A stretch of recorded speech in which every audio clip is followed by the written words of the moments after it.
हेर्नुहोस् त हाँसहरू कति रमाइरहेको अवस्था हो अहिले चाहिँ। हेर्नु त यो परिपरिको कलरको हाँसहरू छ, सेतो टाटेपाटे कस्तो कस्तो। यो धेरै 1 2 3 तीन प्रकारको छ। अनि यो के हो, यो चिनी हाँस पनि रहेछ क्या त्यो ठुलो।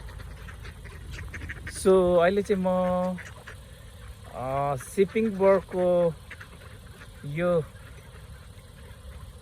हाँस पोखरीमा आएको छु। हजुरहरूलाई भिडियोद्वारा सबै आफ्नो आफन्त छरछिमेकी लगायत सबै मलाई लाइक कमेन्ट सब्सक्राइब गर्नुहुने सबै साथीभाइलाई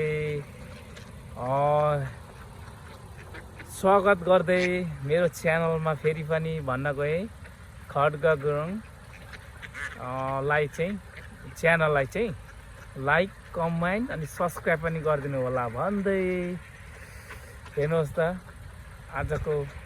आजको मौसम पनि सो जाडो पुरा हुस्से लागिरहेको अवस्था हो। अनि यो चाहिँ हजुरहरूले गेस गर्नु सक्नुहुन्छ कहाँ होला भनेर। तपाईँहरू सिपिङ बर्डमा हुनुहुन्छ भने चाहिँ तपाईँहरू अलरेडी आइसक्नु नि भएको होला। यो चाहिँ के अरे, यो हाँसहरूलाई कोइन छिराएर यिनीहरूलाई चारो पनि दिनु सक्नु पाउनु हुने रहेछ। सो हेर्नुहोस् हाँसहरू कति धेरै। हिजो अस्ति त यो हाँसहरू सानो सानो थियो, बच्चा थियो। पुरा माउहरूले बच्चा डुलाइरहेको अवस्था थियो। तर अहिले चाहिँ ठुलो ठुलो भइसकेको छ, ट्याक्कै खानु लायकको भएको रहेछ नि हो साथीभाइ हो। यदि हामीहरू चाहिँ यो हाँसहरू देख्दा चाहिँ म कहिलेको बितेको समयको याद दिलायो यो हाँसहरूले। म ठ्याक्कै झापा शान्तिनगर टिमाईदेखि चाहिँ टक्क बुधबारे जान्थेँ। बुधबारे खोला छेउछेउ साइडमा साह्रो यसरी हाँसहरू कुदेको हिँडेको चरेको देख्थेँ। त्यो अतीतको दिनहरू दिलायो क्या आज यो हाँसहरूले। त्यही भएर आज म पनि ठ्याक्कै यो बाटोको छेउमा भएकोले गर्दा ठक्क पार्क गरेर सर्ट भिडियो गरिरहेको छु है त। हजुरहरूलाई हेर्नुहोस् त। सो तपाईँहरूलाई बल्छी खेल्नु मन लागेमा पनि आउनु सक्नुहुन्छ। यहाँ चाहिँ पोखरी रहेछ। यहाँनिर क्याटफिसदेखि लिएर टाउटहरू पाउने रहेछ है त।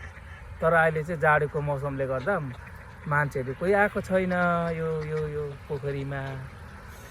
सो अनि त्यहाँदेखि हेर्नुहोस् यो पारी घर छ भनेदेखि हजुरहरूले फ्यामिलीसँग आएर टक्क बसेर हेर्नुहोस् है, टक्क त्यो घरमा ट्याक्क हेर्नुहोस् बसेर टक्क गफ अतीतको कुराहरू गर्दै बसेर खाने ठाउँहरू पनि रहेछ, इन्जोय गर्ने ठाउँ पनि रहेछ।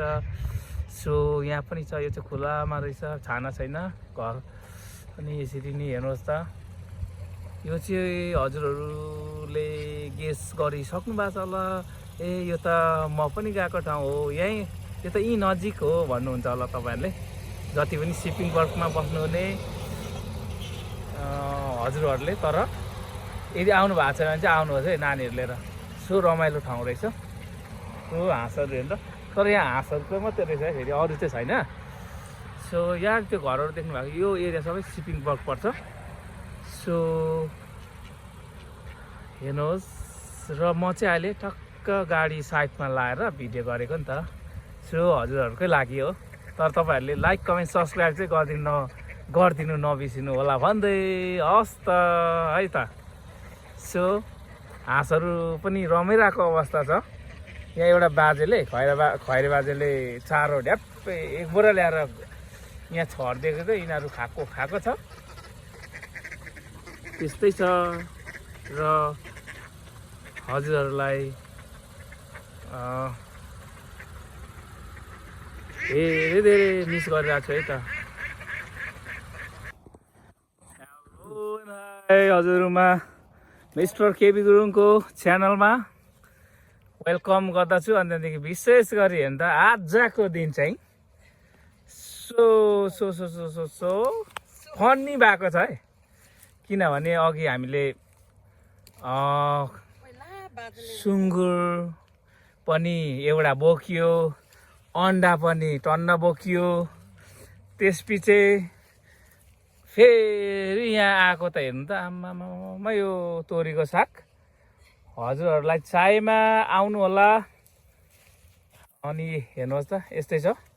सो आफ्नो इच्छा उखालेर लानु सक्नुहुन्छ। प्राइस सो गुड छ, पैसा तिर्नुपर्छ तर अब धेरै होइन, ठिकै। यो सबै देख्नु भएको छ यो तोरीको साग बगान रहेछ हो नि। सो भन्दै हुन त चिसोले, तर यहाँ मान्छे लगिरहेको छ नि त नि,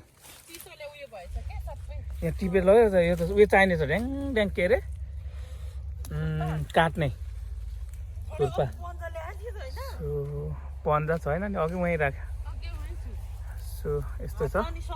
सो देवको मिस्टर देवको फार्ममा चाहिँ यस्तो रहेछ है त।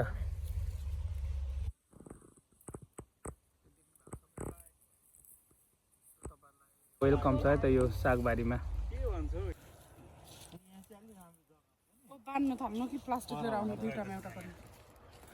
बाँधेर लानुपर्छ हौ। बान्नु नि बान्नु, यहाँ डोरी छ त।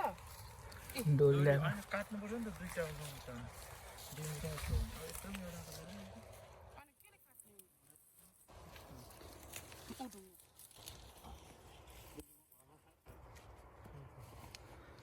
एक दिन तोरी मात्रै उखाल्नु आउने र त कहिले टन्न एक गाडी लिएर जाने होला।